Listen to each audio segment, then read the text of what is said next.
Namo tassa bhagavato arahato samma sambuddhassa. Namo tassa bhagavato arahato samma sambuddhassa. Namo tassa bhagavato arahato samma sambuddhassa. As a Buddhist nun, a Buddha Stoda, as many people would say, I consider missionary work one of the most important topics in my life. And it is exactly on what my works are based on. I have tried to spread the Dhamma since even before I became a nun, knowing that I was able to share something good with others. And when I benefited of something, I always try to share that with others. And when we have a good news, we want to share it with others. So if we know about the path of liberation, so why wouldn't we share that with others? So this is why whenever I learn something, my first aim is that I want to tell others about this very good thing. And I hope that it can help others. As a nun now, I'm very concerned about missionary work because I consider that one of my most important duty, if not the most important duty, wearing this robe. Actually, missionary work is not only a duty that we have to accomplish as monks and nuns or Buddhists, but it's also part of the Buddhist teaching itself. When the Buddha, after meditating 49 days, got enlightened, then he considered to speak to others and deliver one very first speech in his life that we call it the Dhammacakkappavattana Sutta. Clearly, it is the very first missionary work that is in the history of Buddhism. At those times, the Buddha didn't have many people to listen to him or follow him.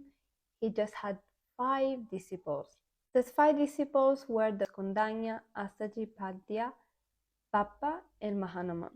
Of course, this audience was not so big. There were only 5 of them, and then the Buddha.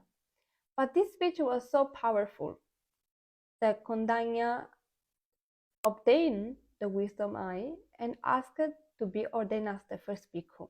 Whenever the words are well delivered, then they can enlighten and free many people. In this case, the very first one was Kondanya, who asked to become a monk. All the tradition of Buddhism accept this sutta. And this actually has all the essence of missionary work because it talks about Four Noble Truth, Eightfold Path, and Nibbana. These are the basic of everything, the basic of all teachings.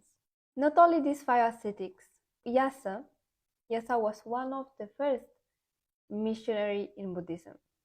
His story was actually very peculiar and interesting. He was, as the Buddha, from a very rich family, very wealthy family.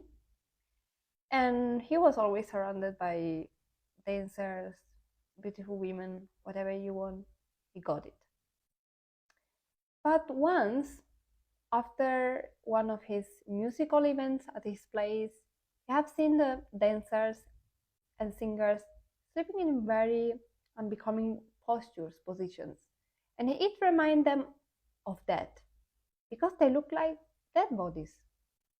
Therefore, he went to the Buddha and talked to him about his unease feeling in seeing that sight.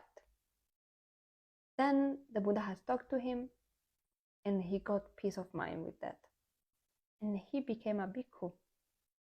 Then not only that, when the Buddha spoke to Yasa's father, he also became his very first lay disciple, lay Buddhist disciple in the world. After a very short time, other 4 Yasa's friends had become monks. They are known as Vimala, Unyaji, Subahu, Gavampati. And lately, other friends of Yasa have become monks. Then in total, there were 60 monks gathered together. So we can say how important, how powerful delivering speech and delivering the Buddha's words tirelessly important is. Because all of these men who joined the Bhikkhu Sangha, they were not Buddhist by background.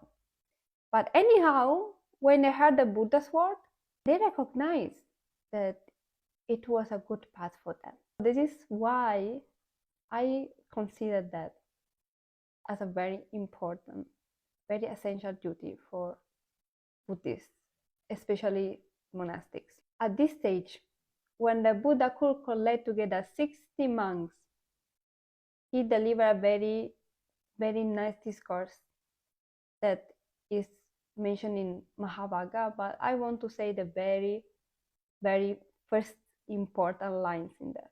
When they were gathered together, he encouraged the monks to deliver Dhamma with this word. Bahujana hitaya, bahujana sukhaya, lokanu kampaya, bahujana hitaya, for the welfare, for the goodness of many. Bahujana sukhaya, for the happiness of many. Lokanu kampaya, out of compassion for the world. This is a very clear statement about how the Buddha has encouraged monastics to spread the Dhamma. After that, the 60 monks were sent to all directions, and they spread the Buddha's word successfully. A large number of people in India have followed the Buddha's word, and then until now, this missionary work haven't finished yet. Now Buddhism is spreading beyond race, beyond color, beyond country, beyond age, beyond any kind of background. Thankfully to the missionary work, I was born in a Christian family, but somehow I got in contact with Buddhism. It may be also my good karma. But thankfully to the existence of missionary work, I got in contact with Buddhism, and then I became a nun. And then I embraced very gladly and gratefully this duty of spreading the Buddha's word around the world as much as I can with my capacities. The Buddha's words are worthy of everything: our time, our studies, our efforts, our belief, our life as well, for the monastics who choose this kind of life. Therefore, I'm trying my best to accomplish this duty. I try to be a dutiful Buddhist daughter. And I hope that I can do that for the welfare of many, for the happiness of many, and trying to cultivate as much as I can my compassion to the world. Thank you so much for listening, and wish you a fantastic day, and may the Buddha bless you.